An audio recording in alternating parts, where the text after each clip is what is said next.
Hello guys, this is Vaish. Today is day 30, including today 30 episodes, that is 150 MCQs free of cost. And June 6th, today, it will go until June 27. So Polity test number 2, yesterday we did the basics chapter 1 to 6, today it will be chapter 7 to 12, that is the second test in our test series. And this is designed for only the most serious aspirants. Others, if you don't watch also, it's not a major problem because anyway you are not going to clear if you are not serious about this exam.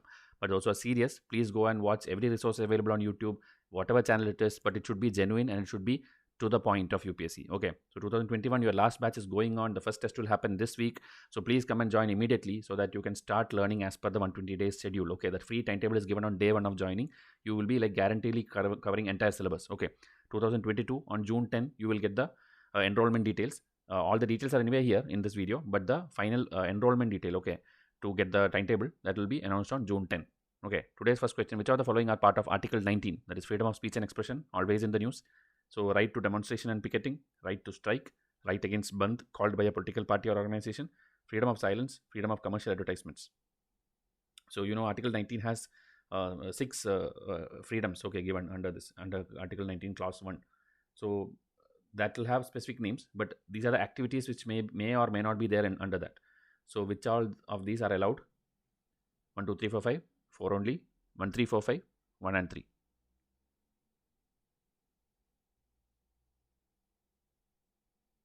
So right to strike, okay, it is not given. There is no such right given to us by the constitution, and it's not included under this or considered under this part, article 19. Okay, so you can go and see Lakshmikant chapter number 7, page number 7.9, it's given, and the other things are there. Okay, advertisements or silence, or even if somebody conduct a bandh, you can go against it. Then demonstration, picketing, all these are allowed. Okay, constitutionally it is allowed.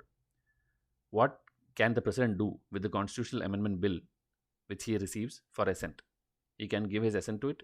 He can reject the bill. He can withhold the bill. He can send back back to the parliament for reconsideration. One only, 1, 2 only, 1, 2, 3 only, 1, 2, 3, 4. So these are very difficult options. If you see, UPSC will not put questions like this, where options are like 1, 1, 2, 1, 2, 3, 1, 2, 3, 4, where everything you have to know. There will be some options where it will help you eliminate. Okay. So here, everywhere if you see 1 is there, so 1 should be definitely there. He can give his assent. So chapter 10, it is given. 24th Amendment 1971 made it mandatory for president to give assent. Okay, till then there were some other options, but now if it's a constitutional amendment bill, okay, you're bringing about some change in the constitution, that president has to give amendment mandatorily. Okay, so that is the answer for this. Vice Courses channel, please subscribe because you are missing out on a lot of important topics which is going to be useful for your mains answer writing and for your interview. Even 2020 students who are waiting for the interview date, definitely UPSC is going to ask you about like how Amul issue is impacting the country, or what is it, or Nestle's issue, what do you think about it? Then the different type of mutations, including the Vietnam and Singapore variant, what do you think about it?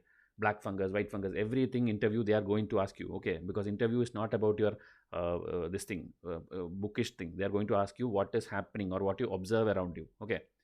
Now, which among the following are fundamental duties mentioned in Constitution of India? Okay, fundamental duties. There are 11 duties, 10 initially, and then 1 was added.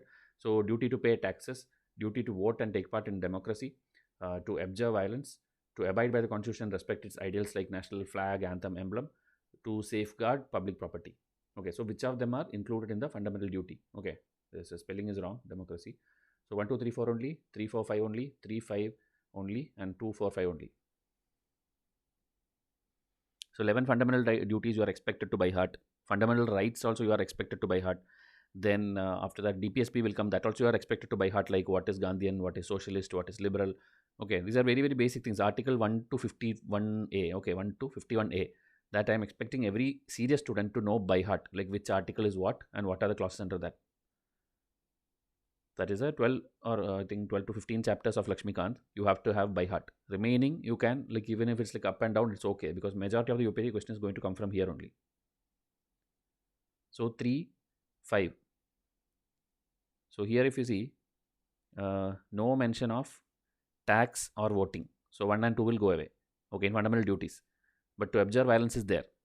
Then this abide by the constitution is there, ideals, but emblem is not there. It's only flag and anthem, which is made as a fundamental duty, like you should respect its ideals. Okay, so that is also wrong. To safeguard public property, it's there. So 3, 5 only. Okay, some people may have thought like 3, 4, 5, but here emblem is like we simply added it. Okay, emblem is not there in the constitution.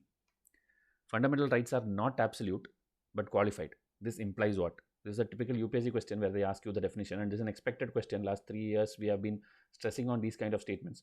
So it can place limitations on the authority of the state. It confers certain privileges to certain people. The state can impose reasonable restrictions on them. The parliament can curtail or repeal them by constitutional amendment. So all these things may be true, but this, what is it implying? Like fundamental rights are not absolute but qualified. Last year UPSC asked the meaning of, I think, equality. Before that they asked what is the meaning of liberty. Maybe fraternity will come next year. So they are asking one keyword, and then the 4 ABCD type statement will be there. You have to tell which one best explains that thing. Not absolute but qualified.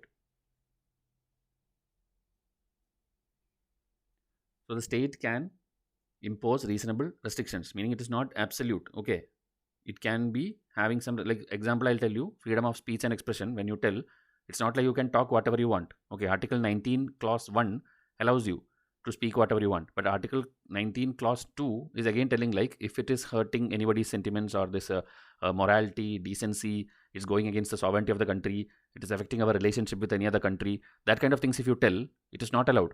Okay, that is called reasonable restriction. So that is why it is not absolute. Okay, other 3 are also important things. If you see the first statement, it can place limitations on the authority of the state. Okay, so limitation is a negative thing. So it shows the negative character of some fundamental right. Next one, it confers certain privileges to certain people. Okay, you know, like untouchability and reservation, some things are there. So it's like a positive character of some fundamental right. Now the last one, if you see, the parliament can curtail or repeal them by constitutional amendment. That means what? The fundamental right is not sacrosanct and not permanent. So 1, 2, 3, 4, 5, 6 definitions of fundamental right you learn from this single question, and we cannot know what UPSC will ask, but one of them definitely will come in the next 1 or 2 years. UPSC is going to pick up and ask. Okay, that's why I tell, please learn from standard test series. Now, which of the following is false? Article 32 makes the fundamental rights real. So this is another definition. Okay, real. Then Supreme Court has wide, original, exclusive in case of enforcement of FR. Okay, like rights. Okay, Supreme Court has wide, original, inclusive jurisdiction kind of thing in case of enforcement of fundamental right.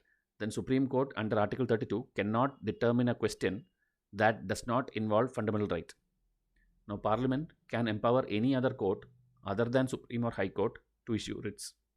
So which of the following is false? So 3 of them should be true. So everywhere you will feel like, okay, maybe this is false or this is false, this is false. That is how the UPSC statements will be. Okay, you have to read it again and again. Which of the following is false?